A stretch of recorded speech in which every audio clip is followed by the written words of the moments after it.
오늘 여러분 우리가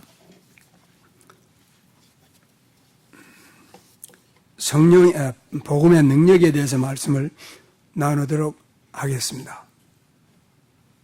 바울이 데살로니가 지역에서 복음을 전하고 이제 불과 한 달도 안 되는 짧은 동안 복음을 전하고 이제 베레아를 거쳐서 아덴을 거쳐서 고린도에 와서 지금 이 편지를 쓰고 있을 때 편지를 쓰게 된 것은 데살로니가에서 복음을 전했을 때 그 데살로니가 사람들이 예수님을 영접하고 이제 그리스도인으로서 열매를 맺기 시작한 소식을 들었을 때 사도 바울이 감사한 것입니다. 하나님께 감사해서 항상 기도에 너희에 대해서 여러분들에게 대해서 기도하고 감사하는 그런 내용을 기록하고 있습니다. 왜냐하면 그들에게 이 예수 그리스도를 믿는 믿음의 열매들이 지금 분명하게 나타나고 있기 때문인 것입니다. 여러분 어떻게 해서 이제 복음을 전한지 복음을 전하는 기간은 약 30일 이내입니다. 왜냐하면 3주 동안에 전했으니까 밤낮으로 전했을 것 같습니다. 하루에 거의 10시간 이상씩 가르쳤으리라고 저는 확신합니다. 그렇다 하더라도 20일이면은 200시간밖에 물론 안 됩니다. 이 기간 동안에 복음을 전했을 때 그 복음을 믿는 사람들이 이제 그 어둠의 권세에서 육신에서 세상에서 공중권세 잡은 자들에게로부터 마귀로부터 불순종의 아들로부터 완전히 변화된 하나님의 자녀들로 그런 모습을 나타내기 시작했을 때 사도 바울이 감사해서 항상 하나님께 감사하고 우리 기도에 너희를 말하고 있다 하고 구체적으로 나타난 이 변화의 모습들을 지금 기록하고 있는 것입니다. 그러므로 4절에 보면은 하나님의 사랑을 받는 형제들아. 여러분 지금 이게 6개월에서 8개월도 안 되는 사이라는 걸 우리는 기억해야 되는 것입니다. 자기가 복음을 전하고 떠나온 지 아마 많아야 6개월 혹은 8개월 되는 기간 동안에 이들을 향해서 바울은 하나님의 사랑을 받는 형제들아. 그리고는 너희의 택하심을 내가 안다고 얘기한 것입니다. 그래서 지난주에 택하심의 소위 성서적 교리에 대해서 이제 말씀을 준비했지만은 여러분들과 같이 나누지는 못했습니다. 좌우간 택함을 받는다는 말은 신약 성경에서 구원받은 하나님의 백성이라는 뜻입니다. 그래서 여러분들이 구원받았고 하나님의 자녀된 것을 내가 이제 확신한다 이런 뜻입니다. 왜냐하면 그들 가운데 성령의 능력이 나타나고 있는 것입니다. 예수 그리스도의 백성들로서 마땅히 나타나야 될 그러한 특성들과 그 삶의 모습들이 나타나고 있는 것입니다. 이처럼 놀라운 그 능력이 어디에서 나왔느냐 하는 것을 사도 바울은 다음 구절에서 설명을 하고 있습니다. 그래서 오늘은 복음을 듣고 믿게 된 사람에게 복음의 능력이 다만 구원뿐만 아니라 구원받은 사람으로서 하나님의 자녀로서 살 수 있는, 하나님의 자녀답게 살 수 있는, 그리스도인답게 살 수 있는 그런 능력을 함께 주었다 하는 것입니다. 그래서 오늘은 그 복음의 능력에 대해서 살펴보도록 하겠습니다.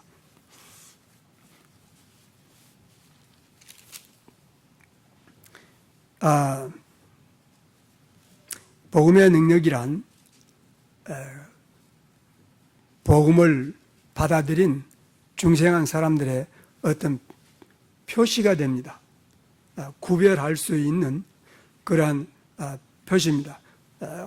아이들 학교에서 옛날 어렸을 때 천군, 백군 나눠서 운동 경기도 하고 그리고 색깔도 다른 것을 쓰고 그러한 모습과 같은 것입니다. 또 이 복음의 능력을 이 군인들에게 적용한다면 여러분 어느 나라든지 군인들은 민간인 복장을 입지 않고 군복을 입을 때 그들의 신분이 민간인들과 구별이 되는 것입니다. 뭐 계급장은 어찌됐든지 간에. 그래서 이 복음의 능력이라고 하는 것은 어떤 사람이 다른 사람들과 분리된 신분을 나타내는 그러한 모습들입니다. 그리스도인들이 세상 사람들과 다른 모습을 나타내는 그러한 표시가 곧 복음의 능력이라고 볼 수 있는 것입니다. 뿐만 아니라 만약에 이제 세상 사람들로부터 그리스도인이 되었다면 성경에서는 그리스도의 병사라는 단어를 사도 바울이 여러 번 쓰고 있습니다. 이것은 대단히 중요합니다. 그리스도인이란 그냥 그리스도 믿는 사람들이 아니라 그리스도의 병사가 된 것입니다. 이 병사라고 하는 병사의 유일한 군인들의 유일한 존재의 이유는 싸움입니다. 전쟁입니다. 그런데 그리스도인이란 절대 무기를 가지고 칼을 가지고 혹은 창을 가지고 총을 가지고 싸우는 사람들이 절대 아닙니다. 이 전쟁과 국가의 문제, 이것은 소위 말하는 신학자들이 말하는 윤리학 문제인데, 소위 종교 철학에서 다른 그건 내버려 두고 지금 제가 얘기하는 것은 그리스도인으로서 영적인 전쟁을 치르도록 하나님께서 그리스도인들에게 군인으로 불렀기 때문에 그 군인으로 싸울 수 있는 무기를 하나님께서 공급하신 것입니다.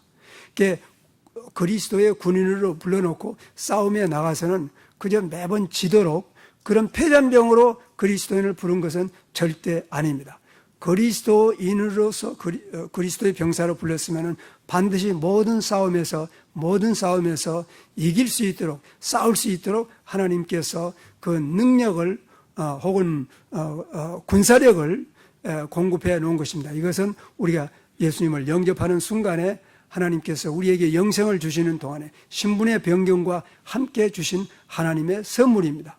우리가 우리의 노력으로 세상 군인들처럼 무슨 훈련을 해서 받은 게 아니라 하나님의 선물로 그의 모든 자녀들에게 주신 하나님의 능력인 것입니다. 그리스도인으로서 살 수 있는, 하나님의 자녀로 살 수 있는, 지금 이 세상에 임한 하나님의 나라 안에서 하나님 나라의 백성으로 살 수 있는, 세상 나라의 백성이 아니라 하나님 나라의 백성으로 살 수 있는 그런 특별한 권세나 능력들입니다. 여러분, 불행한 것은 세상 사람들은 여러 종류의 능력이 필요하기 때문에 작은 어떤 사람들에게는 주먹이 능력입니다. 어떤 사람에게는 돈이 능력입니다. 어떤 사람에게는 권세가 능력입니다. 어떤 사람에게는 지식이 능력입니다. 그래서 어떻게 하든지 다른 사람들과의 경쟁에서 자기가 살아남을 뿐만 아니라 지배적인 위치에서 살기 위해서는 소위 말하는 능력이 파워가 필요한 것입니다. 그러한 능력과 그리스도인들의 능력과는 여러분 동의서에서 먼 것보다도 다르다는 것을 우리들은 오늘 이 자리에서 확인을 해야 됩니다. 그리스도의 능력이란 세상 사람들이 말하는 지식이나 권세나 명예나 미모나 조상이나 전통 이따구들이 절대 아닙니다. 만약에 거기에 연연하게 되면은 그 영혼은 멸망합니다. 세상과 함께. 그래서 사실은 너희는 세상을 사랑하지 마라. 그리고 세상에 있는 것들을 사랑하지 말라 한 것입니다. 그러나 여러분 그리스도인들도 여전히 심리도 가지고 영혼도 가지고 있고 세상 사람들과 아직도 똑같은 세상에서 그런 환경 속에서 그리고 육체 속에서 사회 속에서 살고 있기 때문에 우리는 그 이중 전쟁을 치르고 있는 것입니다. 그래서 이중 전쟁에서 살아남을 수 있는, 승리할 수 있는 그런 특별한 능력을 하나님 아버지께서 공급을 해야 됩니다. 그런데 하나님께서 공급을 하신 것입니다. 세상 사람들은 가령 무슨 병에 걸리면 다 병원에 갑니다. 우리도 병원에 갑니다. 그러나 세상 사람들은 어떤 심리적인 병에 걸리게 되면은 소위 심리학적인 방법으로 치료하려고 합니다. 이것도 조금 다른 문제지만 제가 많이 다루지 않고 여러분 가령 우울증에 걸린다든지 혹은 열등감에 걸린 우울증이라고 하는 것 어떤 거는 화학적인 우울증은 약을 써야 됩니다. 기도하고 안수기도 하고 그런 방법으로 치료하는 거 아닙니다. 여러분 이런 걸 구별할 줄 알아야 돼. 이것은 훗날, 훗날이 아니라 오늘 조금 후에 이제 그 영분별에서 혹시 생각이 나면 언급을 하겠습니다만은, 많은 사람들이 이제 그 정신적인 문제를 치료하기 위해서 혹은 열등감의 문제를 치료해서, 요즘에는 열등감이라고 사람들이 하지 않아요. 그걸 뭐라고 표현하냐면 자존감 결핍이라고. 그래서 이런 것들이 부족한 사람들에게 그러면 어떻게 세상에서 승리하고 이길 수 있는가 하는 그런 많은 방법들을 지금 소위 개발을 해가지고 사용하고 있습니다. 여러분, 그리스도인들, 프리스, 여러분들이 중생한 그리스도인 같으면은 그런 데 가지 마시오. 심리학이라고 하는 거 넘겨다 보지도 마시오. 자, 우리들에게 그러면은 주신 하나님의 능력에 대해서 오늘 첫째, 우리 데살로니가 본문에서, 데살로니가서에서 살펴보도록 하고, 그 다음에는 성경 전체에서 극히 적은 부분입니다. 오늘 저희들이 살펴보는 이 하나님의 능력은 크게 두 그룹으로 나눠서 데살로니가 전서에서만 먼저 잠깐, 그것도 적은 부분을 살펴볼 것입니다. 그리고 성경 전체에서 살펴볼 것입니다. 이것은 어떤 의미에서 대표적입니다. 샘플입니다. 수백 개 달하는, 수천 개의 환경 속에서, 혹은 좀 더 과장해서 수만 개의 다른 환경 속에서 일어나게 되는 모든 사람들과 모든 환경 속에서, 모든 전투에서, 영적인 전투에서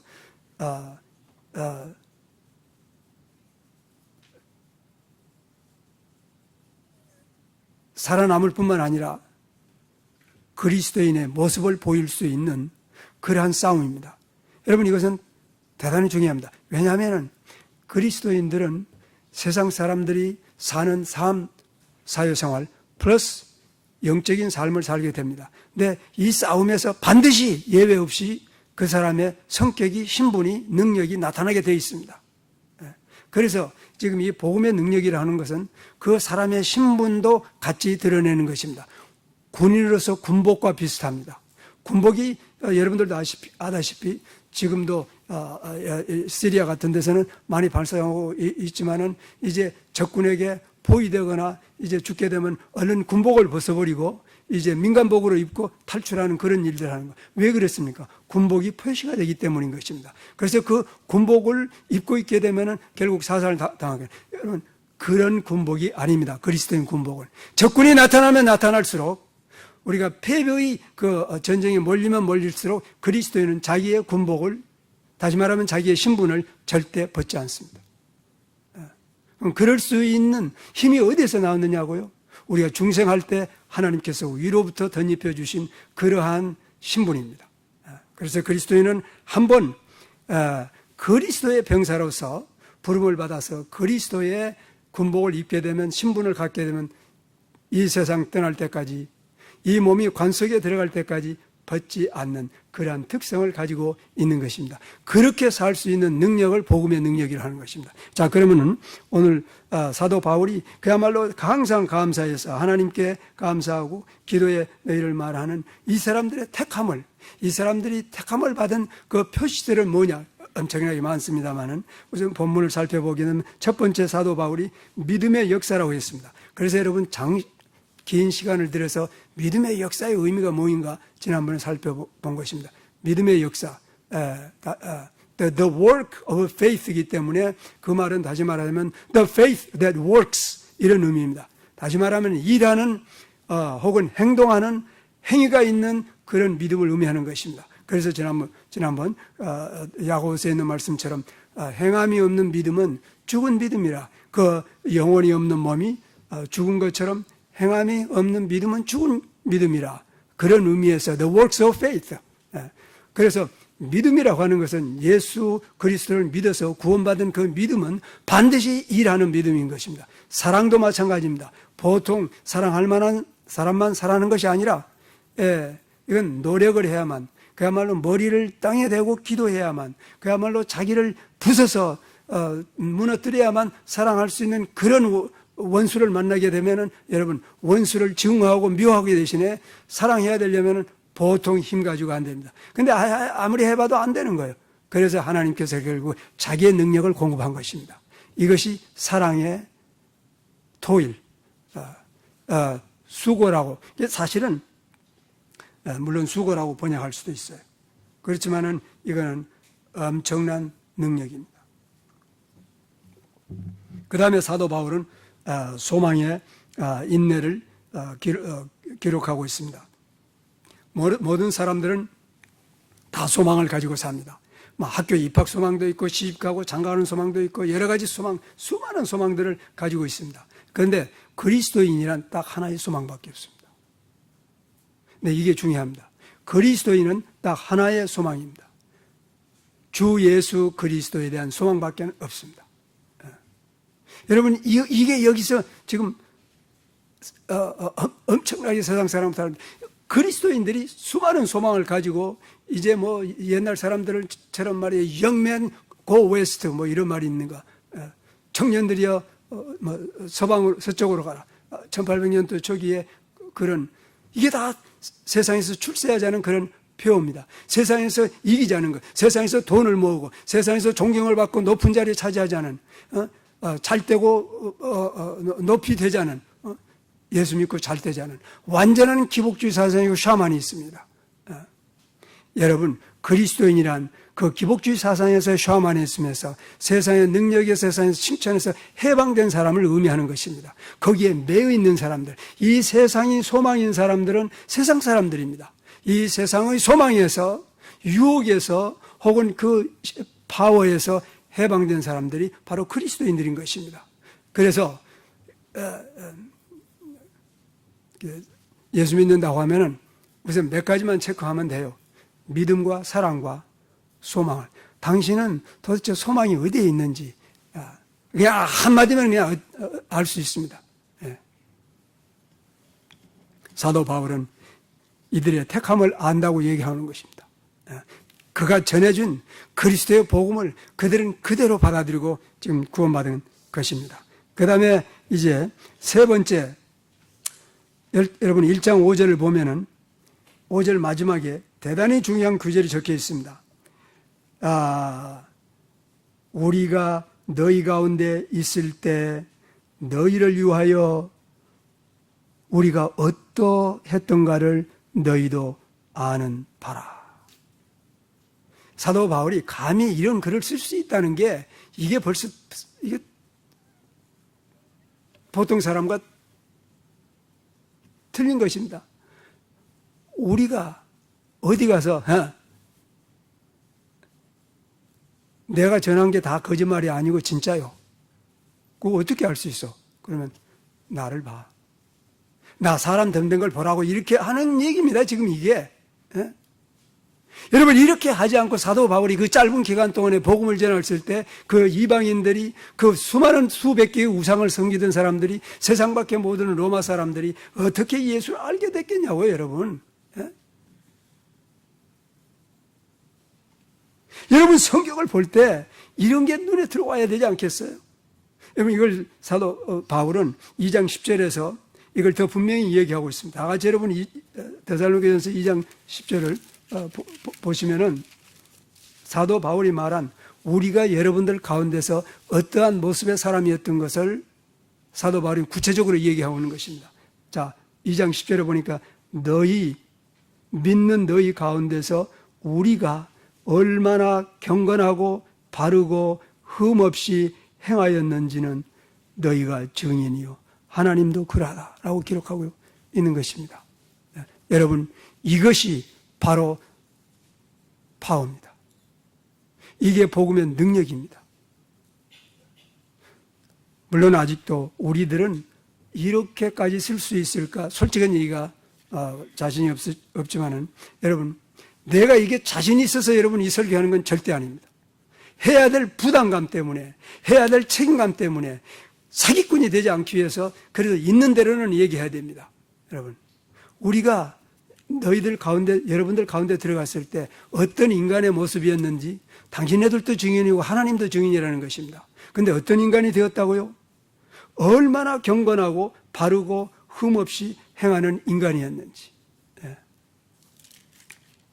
여섯 번째로, 이게 다섯 번째. 여섯 번째로는 이제 1장 5절에서 조금 거슬러 올라가서 오직 능력과 성령과 큰 확신으로 우리가 복음을 전했다. 복음을 말로만 전하지 않고 복음을 능력과 성령의 인도로 지금 복음을 전했다, 이런 얘기인 것입니다. 그래서 지금 제가 말한 이 6번째 그 특성은 여러분, 성령의 인도함을 따라서 사는 사람입니다. 다시는 세상의 가치관이나 세상의 풍습이나 전통이나 학문이나 세상 사람들의 이 압력이나 그 다음에 나 자신의 가치관이나 내 자신의 욕망을 따라서 사는 것이 아니라 아까 소망에 대해서 얘기한 것처럼 성령을 따라서 산다는 것은 성령만 따라서 산다는 그런 뜻입니다. 성령도 따라서 살고 다른 영도 따라서 사는 것은 아닙니다. 절대로. 여러분이 우선 그리스도인이 하나 되기 위해서는 먼저 그리스도인들은 철저하게 분리가 돼야 됩니다. 다른 영과 분리되고 세상과 분리되고 나 자신과도 분리되어 버려야 됩니다. 그래서 나 자신과 분리된다는 것을 성경에서는 우리의 옛사람이 그리스도와 합하여 십자가에 죽었으니 이는 죄의 몸이 멸하여 다시는 죄의 종이 되지 않게 하려 함이라고 지금 얘기하는 것입니다. 여러분, 완전히 다 분리돼야 됩니다. 여러분, 분리되지 않은 채 그 세상도 약간 육신도 약간 혹은 세상 가치관도 약간 그러면서 지금 모양살이만 경건의 모양은 있지만은 경전의 능력을 부인하는 그런 신앙생활을 하면서 우리 그리스도인이라고 하지 않도록 하나님께서 주해놓으신 조치는 하나님의 능력으로 전부를 채워버린 것입니다. 일부만 채운 것이 아니라 여러분 99% 그리스도인이란 말은 없습니다. 그런데 99% 그리스도인이라는 사람이 가령 우리 중에 있으면 내 생각에는 이 담임 목사보다도 한 100배는 더 우대받을 것 같아요. 그 다음에 6번째로는 1장 6절 말씀을 보십시다. 또 너희는 많은 환난 가운데서도 성령의 기쁨으로 말씀을 받아 우리와 주를 본받는 자들이 되었다. 사도 바울이 여러분 자기 눈으로 얼마나 목격했을 것임에 틀림없습니다. 그들이 지금 이 데살로니가 사람들이 이제 그 짧은 기간 동안에 예수님을 묻고 예수님을 믿고 가정에서 이웃에서 사회에서 그리스도인으로 살기 시작할 때 반드시 그들은 배척을 받은 것입니다. 유대인들도 마찬가지였습니다. 그래서 사도 바울은 지금 이 데살로니가 전후서에서 환난이라는 단어를 대단히 여러 번 쓰고 있습니다. 왜냐하면 그들은 환난을 받았기 때문입니다. 이 환난 속에서도 이제 예수를 믿는 믿음으로 사는 삶에는 두 개의 특성이 있는 것을 우리가 볼 수 있습니다. 첫째는 예수 믿으면 환난을 받습니다. 그리고 두 번째는 성령의 기쁨으로 삽니다. 이것은 초인적인 능력입니다. 초인적인 능력입니다. 우리 인간으로서는 천하장군도 그렇게 살 수는 없습니다. 여러분, 우리는 우리의 육체와 우리의 전통이 그저 좋은 것이 좋다. 그러한 가치관 속에서 사회 속에서 살아왔던 것입니다. 좋은 것이 좋다. 근데 좋은 것이 좋다는 것을 여러분 떠나기 시작하려면 그때부터는 갈등이 생기고 그 다음에 더 나가면 싸움이 됩니다. 그리고 분리해야 됩니다. 여러분, 이렇게 분리의 아픔 속에서 고통 속에서 나를 분리하는 혹은 내가 분리해야 되는 그러한 환경 속에서 상대방을 나를 저주하는 자를 저주 않고 축복하고 나를 미워하는 자를 핍박하는 자를 선대하고 나를 정죄하는 자를 축복하는 이러한 그 능력은 우리에게 본래 없습니다. 정반대입니다.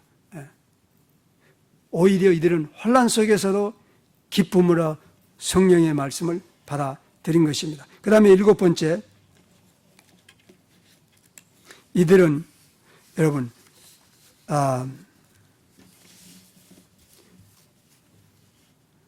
6절을 다시 보면은 말씀을 받을 때 우리와 주를 본받는 자들이 되었다고 그랬습니다. 그래서 다시 한번 지금 이 5절 마지막에 있는 부분 혹은 6절에 있는 부분, 2장 10절에 있는 부분에서 항상 바울은 지금 다시 생각나게 하는 것은 여러분들이 우리를 본받는 자 되었다고 얘기하고 있는 것입니다. 지금 머릿속에 여러분들 상상을 하면은 지금 사도 바울이 데살로니가 됐든 베레아가 되었건 아덴이 되었건 고린도가 되었건 빌립보가 되었건 어디든지 갈 때마다 지금 그 도시들은 수천 년 동안에 우상만 섬기고, 그것도 우상도 주로 헬레네, 그러니까 그리스의 우상들입니다. 말할 수 없이 부패한 우상들입니다, 여러분. 근데 그런 환경 속에서 지금 사도 바울의 모습을 보고 첫째, 메시지는 이해하기 힘듭니다. 근데 사도 바울과 실라와 데모데의 모습을 보면서 저것들은 유대인들만이 아니다. 물론 데모데는 유대인이 아니지만은 여러분, 저 사람들은 우리 백성이 아니다는 걸 보게 됐단 말입니다. 다만 우상만 숭배하는 것이 아니라 짧은 기간이지만은 소위 말한 거룩한 사람들이다. 그래서 그 마음속에 공포에 가까운 경외감이 생긴 것이란 말입니다. 그리고 나서 복음을 받아들였을 때 그들은 지체 없이 자기들에게 복음을 전하는 사람들의 본을 받기 시작한 것입니다. 그리고 사도 바울은 사실은 어디를 가든지 자기 본을 받으라고 담대하게 얘기한 것입니다. 고린도전서 1장 11장 1절이든지 내가 예수 그리스도를 본받는 자 된 것처럼 너희들은 나를 본받는 자 되어라. 또 고린도전서 4장에서는 우리가 회방을 당한 적 축복하고 비방을 당한 적 참고 비방을 당한 적 축복하고 그리고 이 세상의 더러운 것과 만물의 치기같이 되었다고 얘기했습니다. 우리가 줄이고 목마르고 이제 정처가 없으니 집도 없으니 세상의 더러운 것과 만물의 치기같이 되었다. 내가 이것을 너희들에게 말하는 것은 너희들을 부끄럽게 하려고 하는 것이 아니라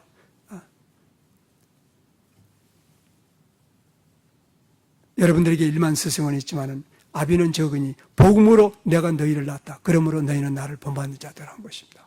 여러분, 이러한 모습으로 복음을 전했고 복음만 전했기 때문에 여러분 이 짧은 기간 동안에 그 이방인들이 말할 수 없는 우상 숭배자들이 그들의 그들의 우상을, 그들의 부모를, 그들의 사회를 버리고 예수 믿기 시작하는 것입니다. 이게 하나님의 능력이 이렇게 복음을 전하는 자나 복음을 받아들이는 자들에게 지금 역사하고 있는 모습을 보여주고 있는 것입니다. 초대교회 약 320년까지 이런 모습으로 일관성 있게 복음이 전해진 것입니다. 그러나 313년 소위 밀란의 칙령 이후에 이제 콘스탄틴 황제가 국가와 종교를 갖다가 소위 교회와 정부를 하나로 만들 때부터 교회는 무너지기 시작한 것입니다. 그리고 오늘날에 있어서는 2016년에 와서는 어떻게 하든지 하나의 운동이 있다면 처치와 스테이트가 하나 되게 하는 운동 속에서 지금 이 사회가 살고 있는 것입니다. 이때야말로 그리스도인들은 분배를 하나님의 능력에 따라서 정부는 정부고 교회는 교회고 그리스도인들은 그리스도인들이고 세상 사람들은 세상 사람들인 그 모습을 그리스도의 병사로 부름받은 그 모습이 신분이 우리들의 삶 가운데 군복처럼 나타나야 될 그런 때인 것입니다. 그래서 이제 6절에서 보는 바와 같이 예수 그리스도를 본받는 자가 된 것입니다. 예수, 눈에 보이지 않은 예수 그리스도를 본받을 수 있도록 지금 바울과 실라와 데모데는 우리와 주를 본받는 자들이 되었다고 기록하고 있는 것은 그들이 본받는 자 될 수 있도록 삶을 산 것입니다.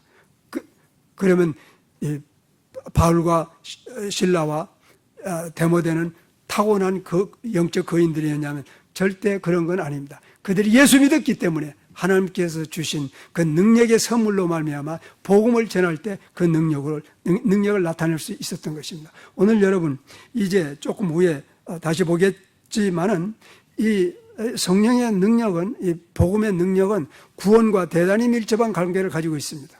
그 모습들을 우리가 조금 후에 볼 수 있게 될 것입니다. 뿐만 아니라 이 데살로니가 사람들은 이렇게 오늘 다시 7절 말씀을 보면 이렇습니다. 그러므로 여러분이 마게도니아와 아가야에 있는 믿는 사람들에게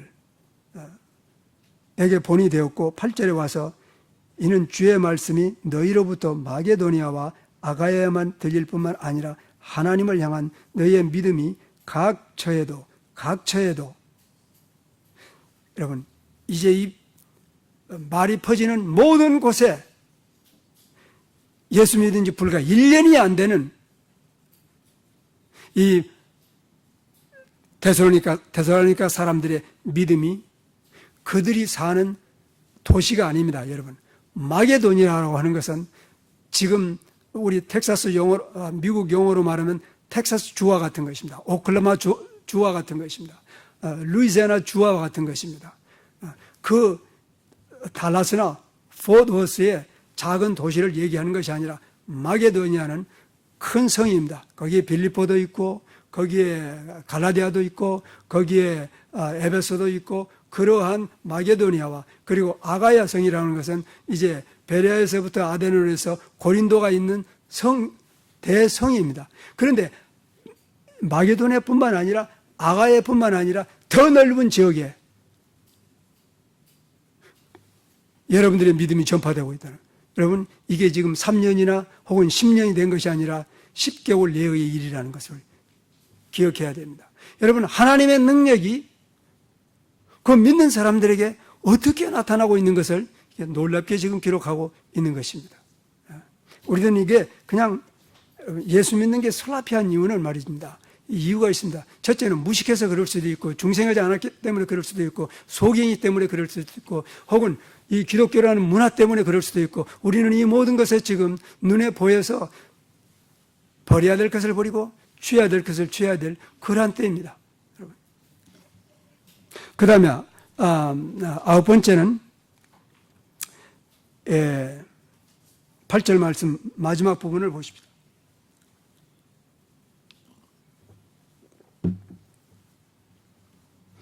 이는 주의 말씀이 너희로부터 마게도니아와 아카야뿐만 아니라 하나님을 향한 너의 믿음이 각처에도 퍼진 거로 그 다음에 마지막에 우리는 아무 말도 할 필요가 없게 되었다. 끝이라는 얘기입니다.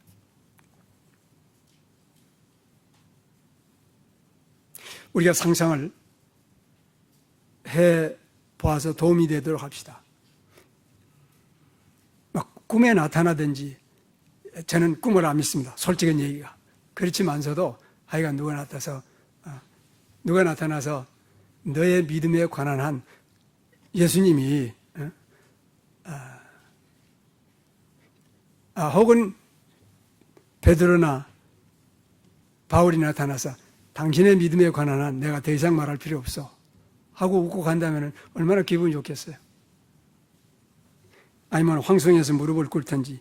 여러분 사도 바울이 이 젊은 교회가 아니라 어린 교회를 향하여서 여러분들의 믿음에 관한 한 더 이상 얘기할 필요 없다. 어디에서의 능력이 왔느냐? 이것이 바로 복음의 능력인 것입니다. 복음의 능력입니다. 우리는 복음을 믿는다고도 하고 우리가 헌신했다고도 하고 하면서 복음의 능력이 나타나지 아니한 삶을 오래 살아왔을런지 모르겠습니다.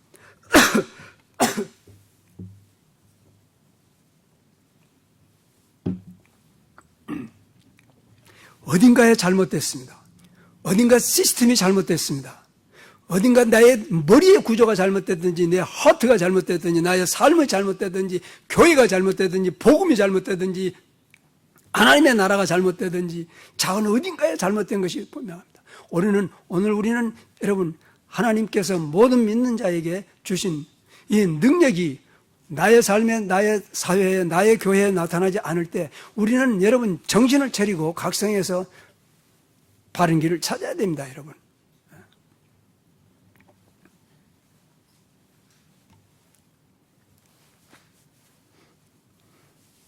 여러분들이 사무엘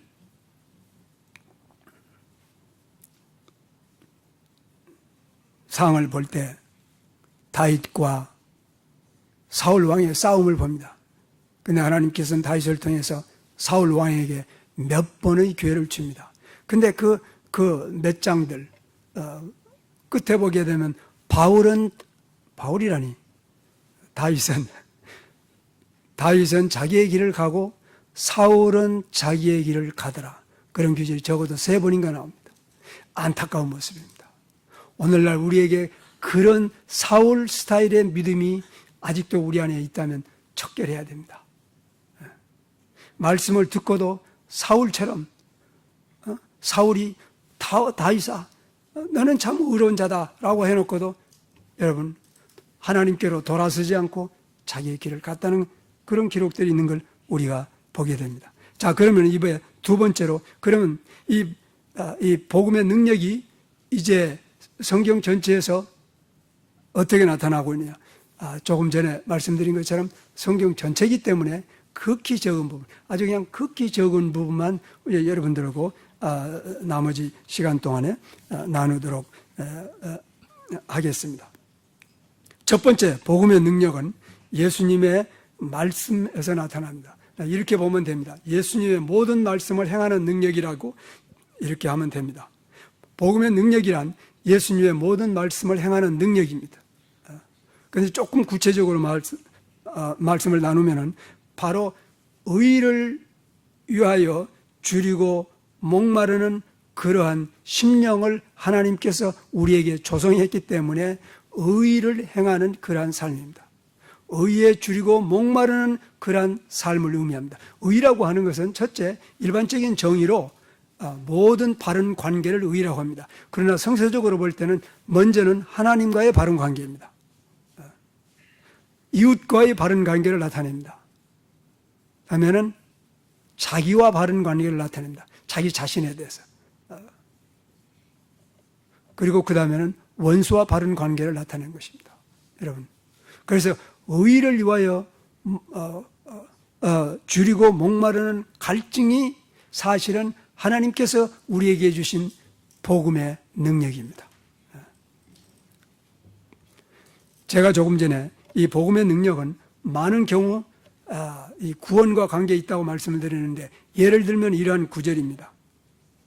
예수님께서 말씀하시기를 내가 너희에게 이르노니 너희의 의가 서기관과 바리새인들보다도 더 낫지 못하면 결단코 천국에 들어가지 못하리라. 그래서 여러분 여기서 의의 문제에 국한된 것이 아니라 복음의 능력을 고백한 사람들에게 만약에 나타나지 않는다면 여러분 지금 예수님께서 말씀하신 바와 같이 서기관과 바리새인보다 못하면 결단코 하늘나라에 들어가지 못하는 그러한 신분에 있는 사람인 것입니다. 그러므로 입으로 주의 해서 될 문제가 아니라는 것을 우리는 다시 한번 확인할 수가 있는 것입니다. 그 다음에 예수님께서 또 말씀하시길 너희는 세상의 빛이라고 말씀했을 때 이것은 세상의 빛이 되는 것은 우리가 전에는 이 어두운 세상의 주관자들과 공중권세 잡은 자들과 불순종의 자녀들을 따르는 그런 엄청난 저주의 신분에서 이제는 빛의 자녀로 신분을 옮겨진 것입니다. 그래서 에베소 5장의 18절에는 말씀처럼 너희가 이제는 빛이라 빛의 자녀라 그러므로 빛의 자녀답게 살라고 하신 그 말씀이 우리 안에 이루어진 것입니다. 우리가 구원받았지만은 그 말씀에 따라서 세상에 빛이 될 수 있는 능력이 없는 것입니다. 그러므로 하나님께서 취하신 조치는 그 능력을 성령의 능력을 우리에게 공급한 것입니다. 우리 힘으로 안 됩니다. 우리 힘으로 여러분 구원받은 이후라도 우리가 하나님께서 공급하신 능력이 없이 산다면 빛이 안 됩니다, 여러분. 그러나 반대로 하나님께서 그 빛을 우리에게 주셨다면 예수님께서 주셨다고 그랬어요. 너희는 세상의 빛이라.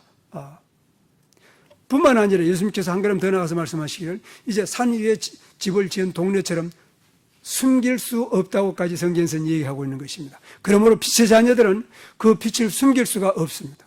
그리고 숨겨서도 안 됩니다. 왜냐하면 그 빛이 숨기게 되면 그것이 어디를 가든지 그저 학교를 가든지 시장을 가든지 이웃을 가든지 만약에 그 빛이 숨기게 되면은 이 빛을 모르는 사람들은 구원받을 수 있는 길이 없게 됩니다. 만약에 사도 바울이 그리고 신라가 데모데가에게 이 빛이 없었다면은 그 전하는 메시지만으로 과연 데살로니가 사람들이 믿게 되었을는지 그럴 것 같지 않습니다. 그들이 빛의 자녀가 되었기 때문에 그들이 전한 메시지를 그들이 받아들일 수가 있었던 것입니다. 세 번째, 이 복음의 능력은 마태복음 5장 23절에 있는 말씀과 같이 화목해 하는 능력입니다. 우리 인간은 본래부터 아담 이후부터는, 아담의 타락 이후부터는 화목해 하는 자가 아니라 우리는 싸우는 자들로 세상에 태어납니다. 대표적인 인물이 가인입니다. 가인이 아마 성경에서는 세 번째 인물인 것 같습니다. 그런데 아담과 하와의 타락 이후에 태어난 첫 번째 인간은 살인자가 된 것입니다. 여러분, 화목해 하는 이 정신이 없습니다. 화목해 하는 정신은 완전히 중생한 사람들에게만 하나님께서 주신 특별한 선물일 뿐만 아니라 능력인 것입니다. 자, 여러분이 화목이라는 것에 대해서 예수님께서 대단히 강하게 말씀을 하셨습니다. 마태복음 5장 23절에서 어떤 사람이 재물을 가져 하나님 앞에 재물을 드리러 왔다가, 이것은 예배입니다. 그 예배 드리러 왔다가 혹은 형제에게 그 원망 들을 만한 것이 생각나면 재물을 제단 앞에 두고 재물 드리지 말라는 얘기입니다. 이것은 재물 드리지 말고 형제에게 가서 먼저 화목하고 와서 그 다음에 재물 드리라. 이렇게까지 지금 예수님께서는 이 화목의 문제를 심각하게 얘기하고 있는 것입니다. 다시 말하면 내가 너 예배 안 받겠다는 것입니다. 그런데 오늘날 지금 우리는 예수님께서 뭐라고 말씀했든지가 별로 상관이 없습니다. 그저 뻔뻔스럽고 떳떳하게 앉아서 찬송도 하고 기도도 하고 뭐 설교도 하고, 여러분, 이런 일이 옳지 않습니다. 근데 이런 옳지 않은 상황 속에서 태어나가지고 어린아이들처럼, 그래 여기서 자고 이 아들이 시집가고 장가를 할 때쯤 돼서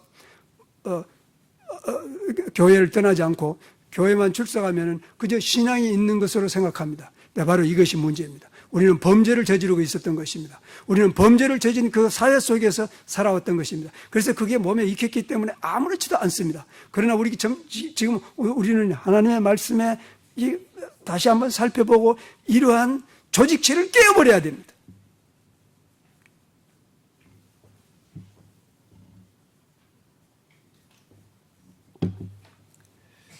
우리 힘으로 안 됩니다. 하나님께서 능력을 공급했습니다.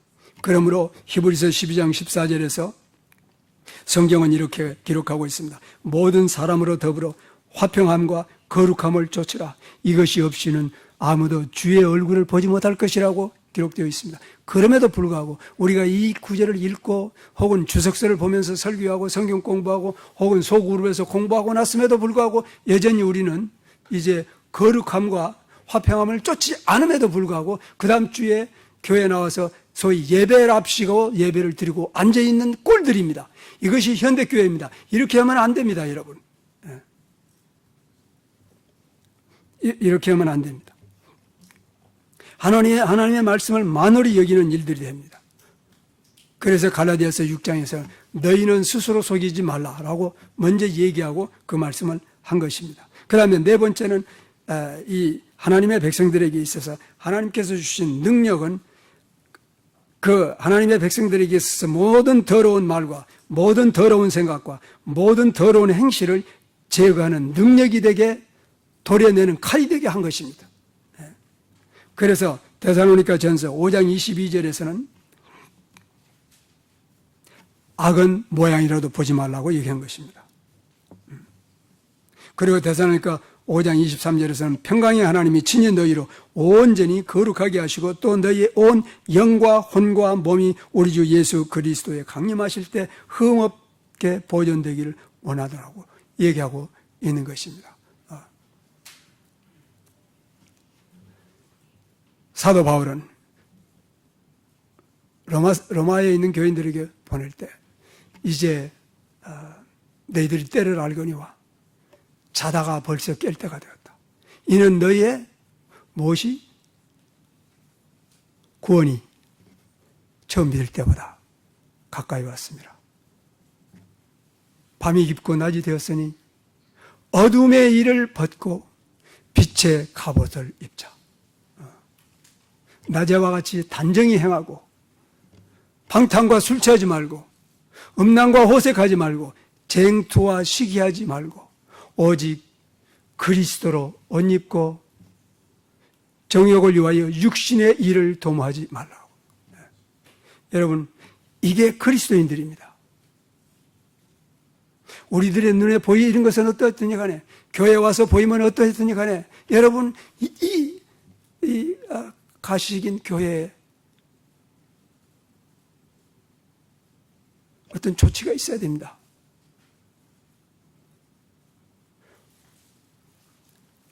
여러분, 이게 물론 제 설교만으로 안 됩니다. 저는 이걸 알고 있습니다. 왜냐하면 나는 바울도 아니고 실로아도 아니고 데모데도 아닙니다. 그럼에도 불구하고 진실은 진실입니다. 진리는 진리입니다. 만약에 이 진실대로 이 복음의 능력이 나타나지 않으면 내가 됐건 여러분이 됐건 우리는 문제 있습니다. 우리는 가짜입니다. 우리는 정신 차려야 됩니다. 우리는 돌아와야 됩니다. 복음을 깨닫고 복음으로 돌아와야 됩니다. 여러분, 다른 사람, 다른 교회가 어찌됐든 간에 우리가 어떻게 할 것입니까? 다섯 번째는 원수나 형제를 참으로 용서하는 능력입니다. 복음의 능력이란 참으로 용서할 수 없는 사람, 참으로 미운 사람, 참으로 이제 지금 다섯 번째에서 우리 마음속에 모든 더러운 생각을 제거했습니다. 그러므로 열매로 나타나는 것은 실제로 화목과 용서하는 능력을 의미하는 것입니다. 여러분, 주보에 제가 아마 마태복음 6장 14절, 마태복음 18장 35절을 기록해 놓았을 것 같습니다. 마태복음 18장 35절. 그래서 집에 가서 마태복음 18장 35절 같은 것을 여러분 공부를 해보세요. 거기에서 마태복음 18장 35절에서 뭐가 나오지? 감옥에서 나오지 못하리라 그런 말씀이 있습니다. 근데 그게 요한계시록에서 같은 단어가 나오기 때문에 요한계시록에서는 그 단어가 어떻게 쓰여지고 있는가를 여러분 살펴보시기 바랍니다. 그리고 그 다음에 로마서 12장 14절에서 이제 이 화목의 문제, 용서의 문제, 거룩의 문제, 겸손의 문제 이들을 한꺼번에 모아서 이렇게 기록하고 있습니다. 너희는 너희를 핍박하는 자를 축복하라. 축복하고 저주하지 말라. 즐거워하는 자들로 함께 즐거워하고 우는 자들로 함께 울라. 서로 마음을 같이 하며 높은 데 마음을 두지 말고 도리어 낮은 데 처하며 스스로 지혜 있는 채 말라. 아무에게도 악으로 악을 갚지 말고 모든 사람 앞에서 선한 일을 도모하라. 할 수 있거든 너희로서는 모든 사람으로 더불어 평화하라. 내 사랑하는 자들아, 너희가 친히 원수를 갚지 말고 진노하심에 맡기라. 기록되었을 때 원수 갚는 것이 내게 있으니 내가 갚으리라고 주께서 말씀하셨느니라. 내 원수가 줄이거든 먹이고 목마르거든 마시오라. 그리함으로 내가 숯불을 그 머리에 쌓아놓으리라. 악에게 지지 말고 선으로 악을 이기라. 여러분, 다시 한번 이러한 말씀을 주신 하나님께서 그 자녀들이 이 말씀을 듣고도 행할 수 없는 것을 알고 말씀을 주셨다면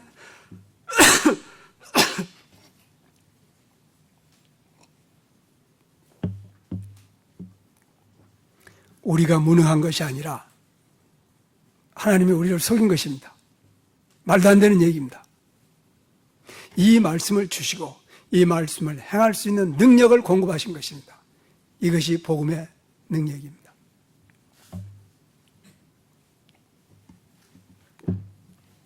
여섯 번째로 온유하고 겸손한 능력입니다.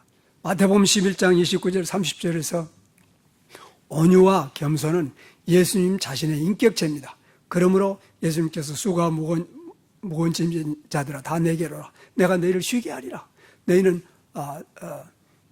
나는 마음이 오냐고 겸손하니 너희가 내게 와서 나의 멍에를 메고 나로부터 배우라. 그렇게까지 얘기한 것입니다. 예수님 대신 인격체를 의미하는 것입니다. 그래서 성경에 온유와 겸손이 수없이 언급되고 있는 이유가 거기에 있는 것입니다. 그리스도인이란 세상 사람부터 얘기합시다. 세상 사람이란 그 근본이 그 뿌리가 교만과 자긍과 자존심과 자기 중심 밖에는 없습니다. 그래서 어떻게 하든지 돈을 벌든지 권세를 갖든지 혹은 지식을 쌓든지 남보다도 뛰어나야만 됩니다. 그래야만 자존감에 손상을 받지 않고 세상을 살 수 있는 것입니다. 그런데 그리스도인이란 이렇습니다. 정확한 의미에서 그리스도인이란 자존감을 십자가에 못 박아버린 사람입니다. 이렇게 엄청나게 차이가 있는 것입니다. 그리스도인이란. 7번째는 오래 참는 능력입니다. 여러분, 이 오래 참는다는 게 어느 정도로 중요하냐면 골로새서 1장 11절에서 여러분 하루를 걸쳐서 우리가 말씀을 나눈 걸 기억합니다. 하나님께서 특별한 능력을 우리에게 주셨다고 그랬습니다. 그리고 이 특별한 능력은 이 단어가 도무지 성경에서 한 번을 제하고 하나님에게만 적용되는 그러한 단어라고 한 것입니다. 그러한 능력을 그의 자녀들에게 주어서 인내하고 오래 참도록 이르게 한 것입니다. 그리고 오래 참는다는 말은 보통 인내라는 의미가 아니라 모욕 속에서 나에게 모욕을 준 사람을 참는 그런 의미라고 설명을 드렸습니다. 그 다음에 복음의 능력에서 여덟 번째 능력은 세상과 세상의 것들을 사랑하지 않는 능력입니다. 왜냐하면 성경에서는 너무나 여러 번에 걸쳐서 이 세상이나 세상에 있는 것들을 사랑하지 말라. 누구든지 세상을 사랑하면 아버지의 사랑이 그 안에 있지 않기 때문이다. 이는 세상에 있는 모든 것이 육신의 정욕과 안목의 정욕과 이생의 자랑이니 이것이 세상으로 쫓아난 것이요 아버지께 쫓아난 것이 아니라 이 세상도 그 정욕도 다 지나가되 하나님의 뜻을 행하는 이는 영원히 거하리라. 다시 한번 이 지금 복음의 능력들은 하나님의 자녀에게 특별히 주시는 능력들은 구원과 절대적인 관계가 있는 것들을 성경은 나타내고 있는 것입니다. 그 다음에 9번째, 복음의 능력은 하나님의 모든 계명을 지키는 능력입니다. 이제 여러분 한두 개가 아니라 하나님의 모든 계명을 지키는 능력. 자, 요한일서 2장 3절에서 6절 말씀을 보면 우리가 그의 계명을 지키면 이로써 우리가 저를 아는 줄 알 것이요 저를 아노라 하고 그의 계명을 지키지 아니하는 자는 거짓말하는 자요 진리가 그 속에 있지 아니하되 누구든지 그의 말씀을 지키는 자는 하나님의 사랑이 참으로 그 속에서 온전케 되었으니 이로써 우리가 저 안에 있는 줄을 아노라. 저 안에 있다 아는 자는 그의 행하시는 대로 자기도 행할지니라. 그래서 하나님의 모든 계명을 지킬 수 있는 능력을 하나님에게 주신 것입니다. 다시 한번 우리의 신분을 확인해야 됩니다. 하나님께서 우리들을 죄와 사망에서 구원하여서 하나님의 자녀로 하나님의 그 영원한 나라의 상속자로 우리를 받아들였을 때 그저 하나님은 사랑이 많으니까 내가 좀 부족해도 나 있는 대로 받아들인다. 여러분 그게 한편으로 정확합니다. 나 있는 그 모습대로 하나님은 받아들입니다. 내가 조금 정신이 부족했건 불구자가 됐건 여러분 근데 그걸 부족한 그대로 가져와서 그게 유지되는데 중생이라고 한다면 하나님은 거짓말쟁이가 됩니다. 천만의 말씀입니다. 중생이라는 개념을 도무지 이해를 못하는 것 같습니다. 나의 모든 부서진 부분은 고쳐지고 나의 모든 약점은 강하게 만들고 나의 모든 더러운 것은 정결하게 되고 여러분 그게 중생의 의미입니다. 여러분 중생이 깨달지도 못하고 느끼지도 못하고 행하지도 못하기 때문에 중생의 개념에 대해서 모른 채로 습관적으로 살고 있는 것입니다.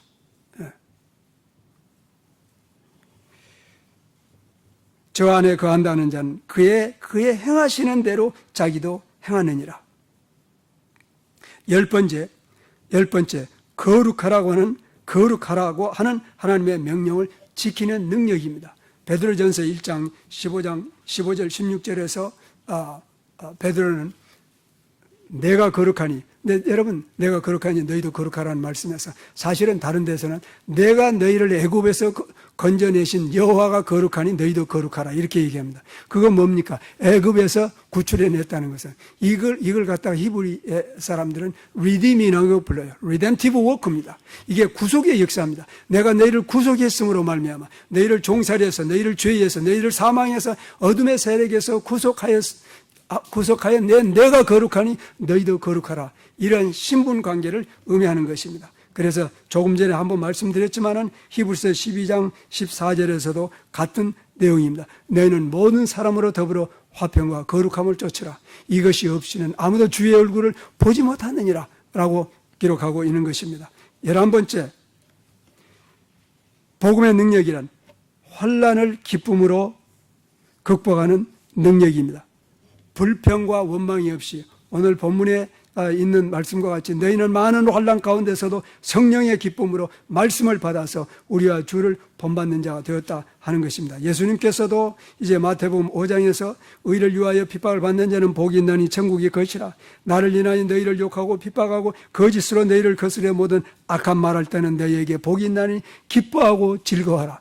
여러분, 그리스도인이란 운명적으로 중생하는 순간에 환난을 같이 받습니다.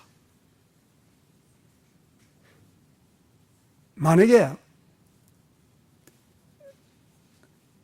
제가 이 말을 여러분들에게 처음 하면은 지난번 수십 년 동안 제가 한 얘기는 거짓말입니다. 저는 그렇게 하지 않았습니다. 그리스도인은 중생한 순간에 중생의 선물로 복음의 능력과 함께 환난을 같이 받습니다. 예수님께서 말씀하기를 너희는 세상에서 환난을 당할 것이나 담대하라. 내가 세상을 이겼느니라. 내가 너희에게 평안을 끼치노니 곧 내가 주는 평안이라. 너희는 두려워하지도 말고 놀라지도 말라. 여러분, 예수 안에서만 소망을 갖고 예수 안에서만 평안을 가질 수 있도록 주하신 하나님의 조치는 환난으로 우리에게 줌으로 말미암아 여러분 이 환난을 이겨내는 하나님의 능력으로 그러한 연단을 통해서 여러분 빛이 더 밝아지는 그러한 조치를 취해놓은 것입니다. 여러분, 그리스도인이란 여러 면에서 좀 너무 독특한 점들이 너무 많습니다. 어떠한 사람이 우리가 죄 중에서 출생한 것은 맞지만은 그래서 죄로 말미암아 환난 당하는 것은 당연한 것입니다. 그런데 우리는 죄로 인하여 환난이 아니라 의를 위해서 거룩함을 위해서 환난으로 우리를 연단하는 그런 조치를 취해놓은 것이다 이런 얘기인 것입니다. 그러므로 없으면은 사생합니다. 하나님의 자녀가 아닙니다. 그러므로 이제 데살로니가 사람들이 어떻게 이것을 깨닫고 이제 예수 믿은 지 불과 몇 개월 되지 않는 사람들이 환난 가운데서도 성령의 기쁨으로 말씀을 받게 되었는지, 여러분 이것은 예외가 아니라 모든 사람들에게. 자, 사도 바울의 삶을 보면은 이렇습니다. 고린도전서 4장에서 우리는 그리스도의 영고로 밀어나되 너희는 그리스도 안에서 지혜롭고 우리는 약하되 너희는 강하고 너희는 존귀하되 우리는 비천하여 바로 이 시간까지 우리가 줄이고 목마르며 헐벗고 매맞으며 정처가 없고 또 수고하여 친히 손으로 일을 하여 후욕을 당한 즉 축복하고 비방을 당한 즉 참고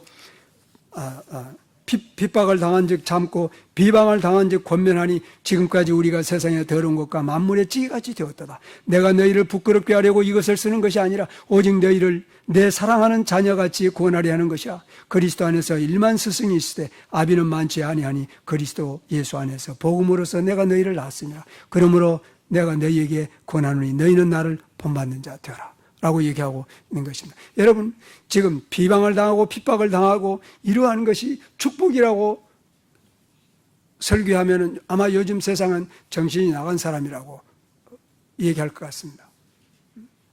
그처럼 지금 세상이 변화되어 버린 것입니다. 여러분, 우리가 하나님의 말씀으로 돌아가야 됩니다.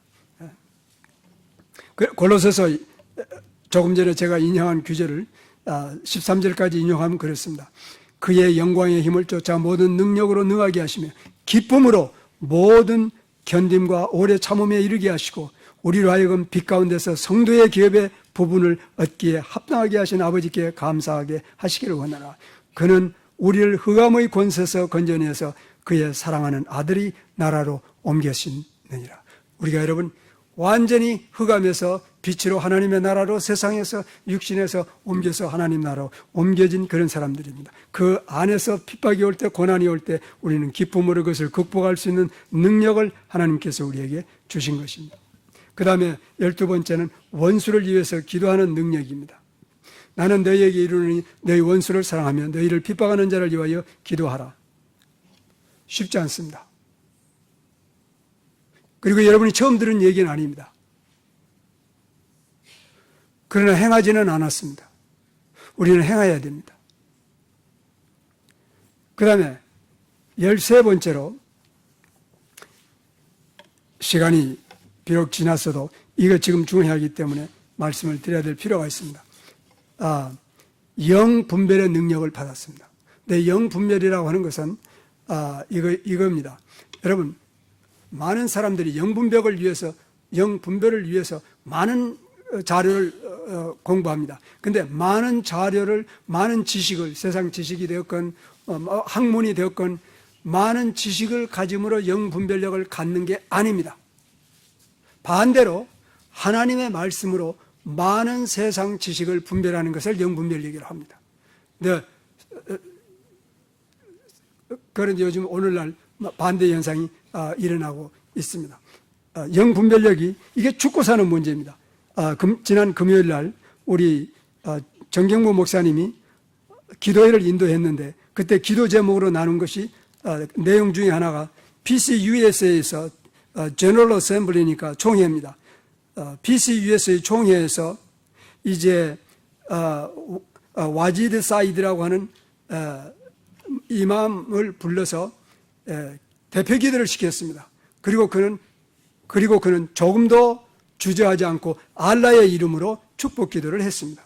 그러면 알라가 신이냐? 알라가 신이라면 이렇습니다. 성경은 거짓말입니다. 왜냐하면 여러분들이 그냥 제가 지금 이 말씀을 읽을 때 그냥 듣기만 해도 됩니다. 아니면은 여러분이 직접 눈으로 확인을 해도 좋습니다. 이사야서 42장 8절 9절에 이렇게 기록하고 있습니다. 나는 여호와니 이는 내 이름이라. 여러분, 알라 없습니다. 근데 그 다음에 뭐라고 그랬냐면 나는 내 영광을 다른 자에게, 내 찬송을 우상에게 주지 않게. 그래서 하나님께서 자기의 이름을 분명하게 나타내는 것을 기억해야 됩니다. 여호와란 이름으로 나타냈습니다. 절대 보통 명사 LORD로 나타내지 않습니다. 여러분, 이 문제가 심각합니다. 그래서 제가 혹시 여러분들 기억하고 있을는지 모르지만 10년, 15년 전부터 이 킹제임스 성경을 바꿔서, 왜냐하면 킹제임스는 여호와를 전부 로드로 바꿔놨습니다. 하나님의 고유명사를 보통명사로 바꿔놓은 것입니다. 그러니 여러분, 불과 10년이 못 돼서 이 문제가 지금 발생하는 것입니다. 여기에서도 이렇게 기록해놨습니다. Allah bless us, bless our families and bless our Lord. 알라의 99개 타이틀 중에서 가장 많이 코란에서 쓰여지고 있는 게 로드입니다. 구약 성경에서는 6828회에 언급되는 여호와란 이름이 단 4번을 제외하고는 그 중에 2번은 야훼도 아니에요. 전부 다 로드로 바꿔버린 것입니다. 그것은 제 생각에 지금 생각하면 하나도 이상할 일이 없습니다. 왜냐하면 하나님께서는 종말에 어떠한 일이 일어날 것을 이미 1611년도에 알고 계셨던 것입니다. 여러분, 영적 분별이 생겨야 됩니다. 그래서 이사야는 42장 19절에서 소경이 누구냐? 내 종이 아니냐?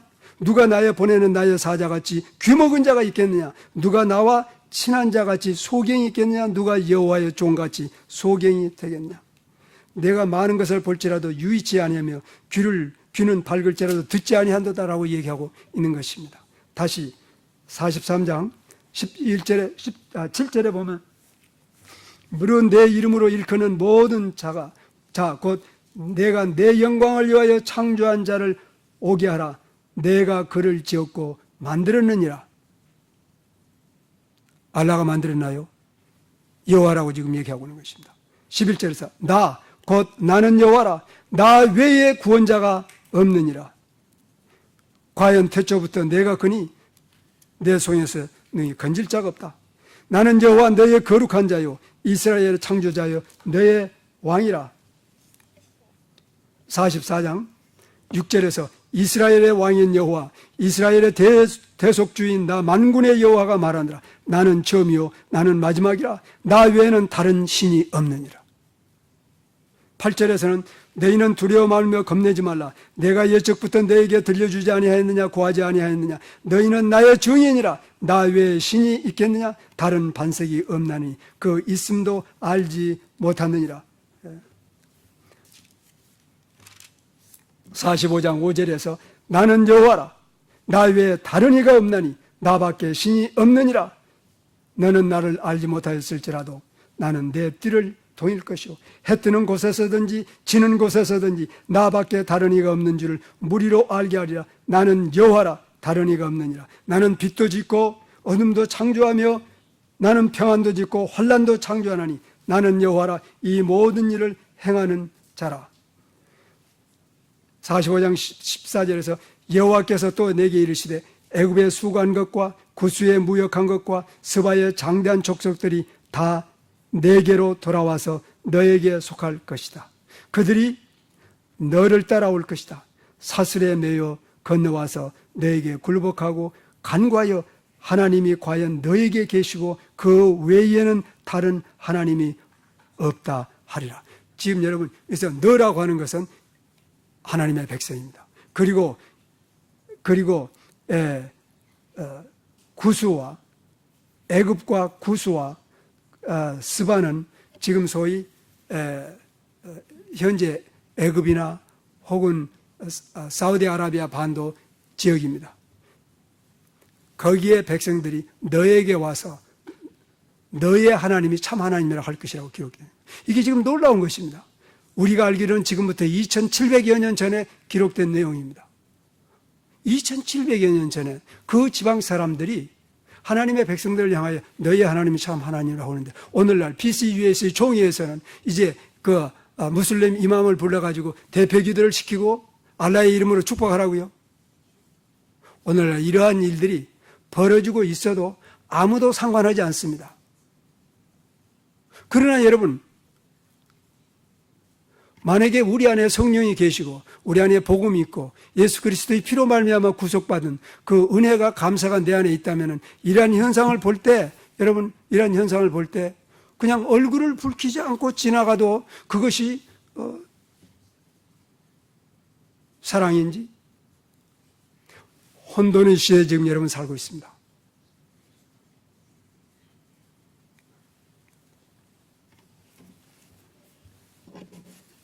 제가 지금까지 13개의 항목에 대해서 말씀드렸습니다. 그리고 이것은 빙산 일각입니다. 극히 적은 것입니다.